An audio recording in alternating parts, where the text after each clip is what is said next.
Salut, je suis Miguelito raconte. Connais-tu la fable du rat des villes et du rat des champs, écrit par Jean de La Fontaine? Sais-tu pourquoi le rat des villes ne veut plus rentrer chez lui? Et as-tu une petite idée de ce que cette histoire nous apprend? Si tu es vraiment curieux comme moi, n'oublie pas de rester jusqu'au bout de cette histoire. Un secret t'attend dans cette aventure que je te raconte maintenant.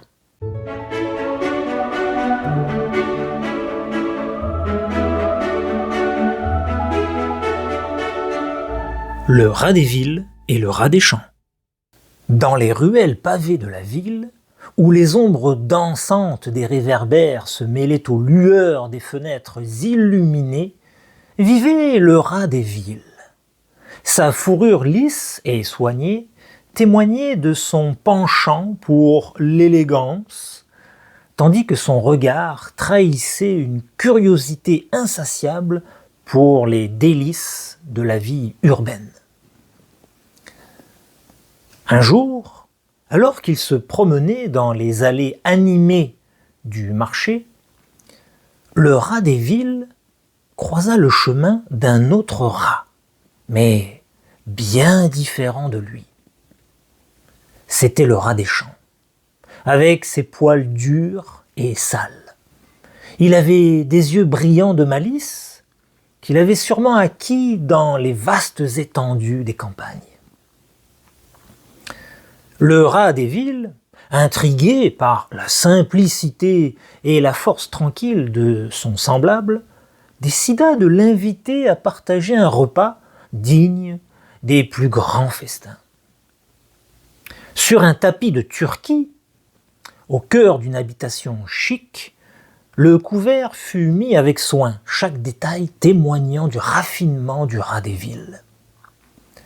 Les mets délicats, les vins savoureux et les parfums enivrants emplissaient la pièce d'une aura de luxe et d'abondance.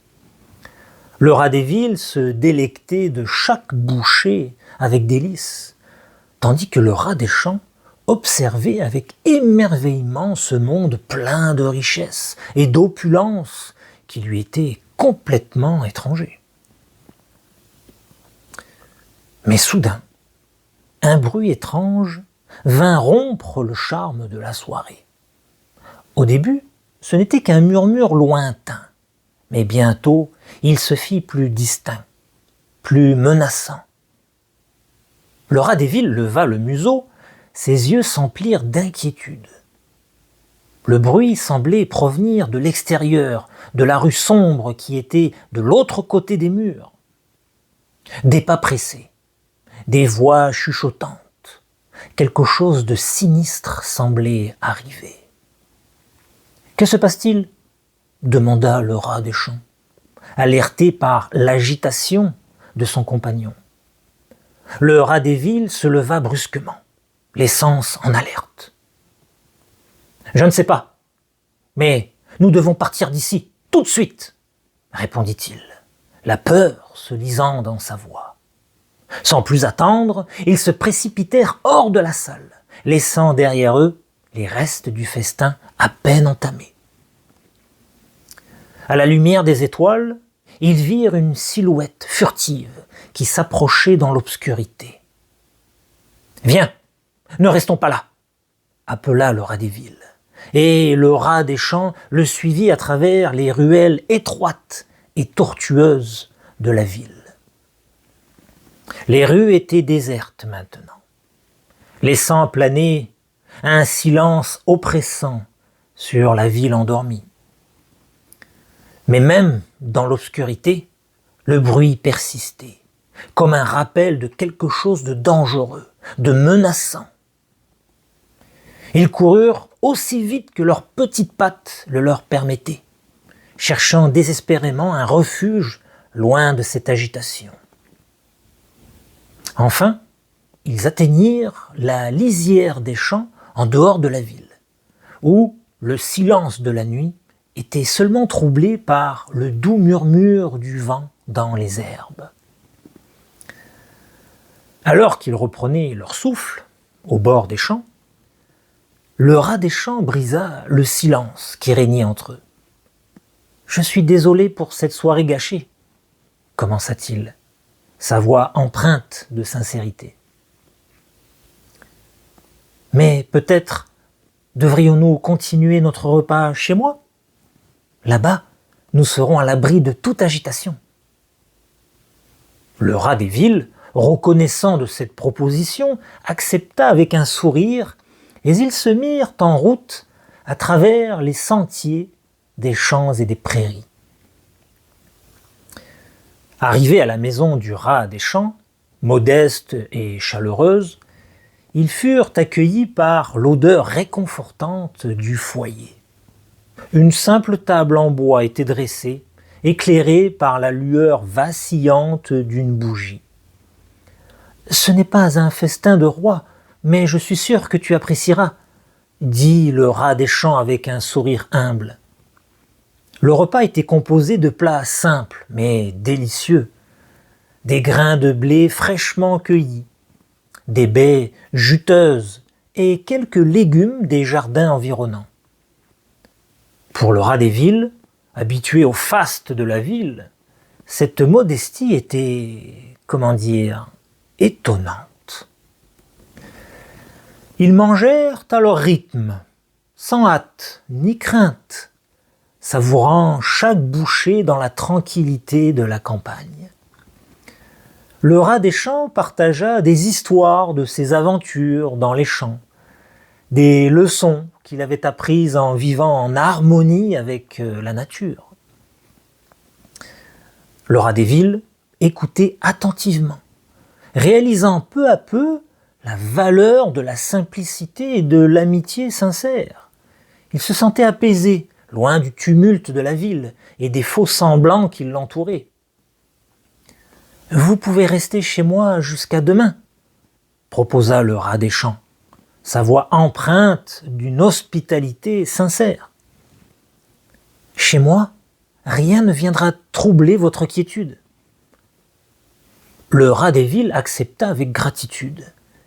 Il avait découvert un nouvel ami, et surtout un nouvel univers, où le bonheur se trouvait dans les choses simples, et où l'amitié était la plus grande des richesses. Le lendemain matin, le rat des villes se réveilla avec une sensation de légèreté qu'il n'avait pas ressentie depuis longtemps.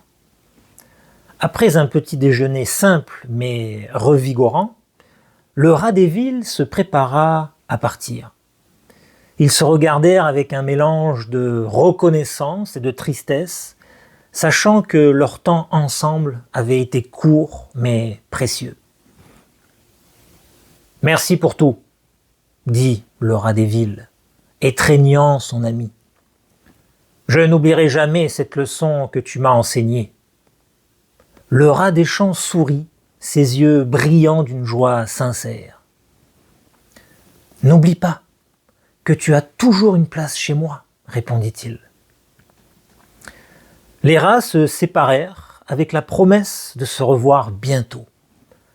Le rat des villes prit le chemin du retour, mais son cœur était léger et rempli d'une nouvelle perspective sur la vie.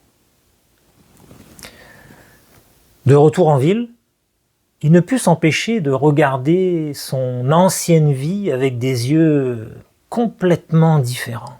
Il réalisa que le luxe et l'opulence ne lui apportaient pas le bonheur véritable qu'il avait trouvé chez son ami des champs. Il commença à changer ses habitudes, à rechercher la tranquillité et la simplicité dans sa vie quotidienne. Et chaque fois qu'il se sentait submergé par le stress ou les tracas de la vie dans la ville, il se rappelait son ami le rat des champs, vivant au calme de la campagne, et il se sentait instantanément apaisé. La morale et le secret. Mais de quoi nous parle réellement cette fable? Pour ma part, après avoir écouté cette histoire, je vois un thème important qui est abordé ici. C'est le thème du bonheur, qui est souvent dans les choses simples et dans les relations authentiques. Même si le rat des villes s'habille avec élégance au quotidien et qu'il est capable de manger des mets délicieux tous les jours, sa vie n'est pas si simple et si heureuse qu'elle n'y paraît. Car en ville, les dangers sont nombreux et la tranquillité d'esprit est quelque chose de rare. Lorsqu'il rencontre le rat des champs, il découvre alors que l'on peut vivre autrement, c'est-à-dire vivre en toute simplicité. Lorsqu'il se retrouve dans les champs avec son ami, il ressent une paix intérieure qu'il n'avait jamais connue auparavant, car il n'y a pas tant de danger que ça dans les champs. Aussi, le calme et la beauté de la nature lui apportent un sentiment de bien-être et de sérénité. Lorsque le rat des champs l'accueille chez lui avec chaleur et hospitalité sans arrière-pensée et qu'il partage un repas simple mais nourrissant, le rat des villes ressent du bonheur. Les deux rats, même s'ils sont différents, créent une amitié grâce aux moments simples de complicité qu'ils ont ensemble. En conclusion, cette histoire nous révèle que le véritable bonheur se trouve dans les choses simples. Mais dis-moi, j'aimerais te poser une petite question.